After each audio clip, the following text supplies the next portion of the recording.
Soul retrieval is the belief that we are energy, but we break off little pieces of ourself, our soul.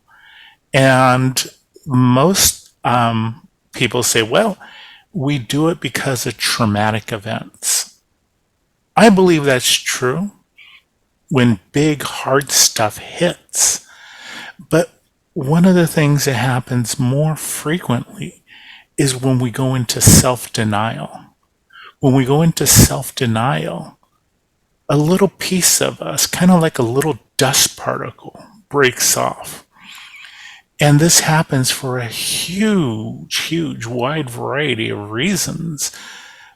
But it might be our parents, shut up. It might be a parent saying, why did you do this? What the hell am I supposed to say, right? there's a no-win situation there. And we have to break off a little piece of ourselves. Now, for those of you, like Michael, you're a healer. You don't have to tell people, I want you to believe this, but it is totally possible to use this. And, most of the people I work with will never know that this is what I do. And yet I do this, almost every single day. But you can assist people to pull back pieces of themselves. And for those that are familiar with the chakra system, right? So the general understanding of chakras is that they're energy centers in the body, and they correlate with the spine. One at the base of the spine, root chakra, one about where the genitals are, one at the solar plexus, one at the heart center, one on the throat, one on the forehead, and one above the head. And when we're calling back soul fragments, depending on what the issue is that the person is experiencing, what I will do is I will imagine myself sitting or standing like little mini-me, if you will, let's say at the heart center. So someone goes through a real heart breakup, and I'll imagine myself standing there calling back to all the pieces of themselves that feel safe to come home. Now, we need to know that when a little piece of ourselves breaks off, and we don't have to think of this as real, it doesn't have to be real, because this is not physical reality real, but it's an awesome metaphor. It's an awesome working model. It's very, very useful for a working model. What I'll do is I'll imagine myself at the heart center of the person and just calling it back, calling all the little pieces back that were afraid to come home.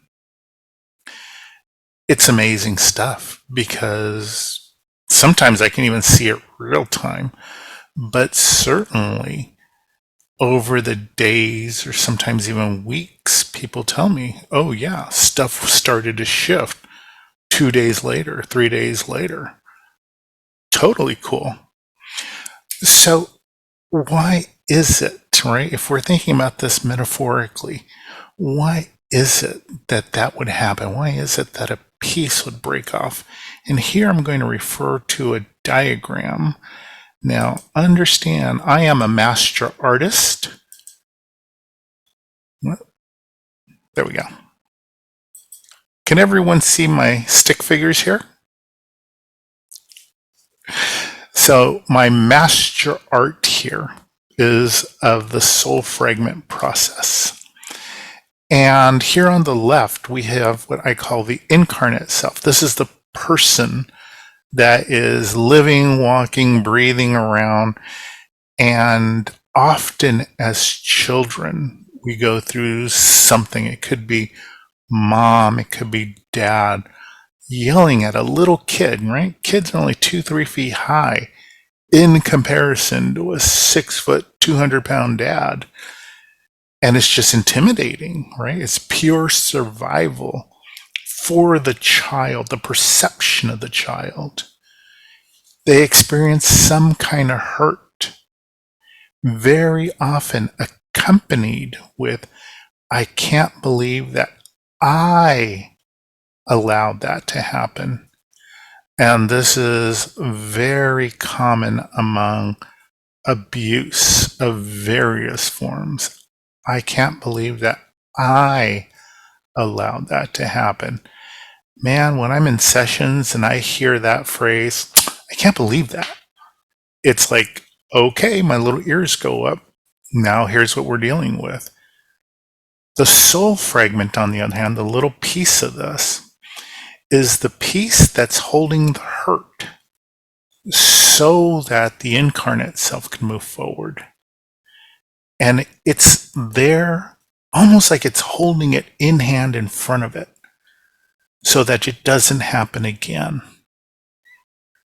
Does that make sense metaphorically? Are we all on the same page about that? The soul fragment holds the hurt so that the rest of us can move forward. Again, you have someone who their father was an alcoholic, their mother was batshit crazy, whatever. This is so common. People that can see energy will often see soul fragments as a broken piece of glass or a shard, like tiny little pieces, jagged edges. It's very common for people that can see energy. It doesn't matter if we can see energy or not. What you'll often hear me say during sessions is we want to reach out to the younger self, that little boy, that little girl that's still hurting. This is what I'm referring to. In my head, I have this model going on, and I'm inviting the person to reach out to that person. Sometimes, when it's really intense stuff, I'll even say, I want you to imagine getting on the floor and being with that little boy, that little girl, so that he or she can feel safe and be with that little boy, little girl. Metaphorically, they're speaking to the inner child. The model that I'm using while I'm doing the healing inside of me is I'm reaching out to that fragment that's represented by the younger self.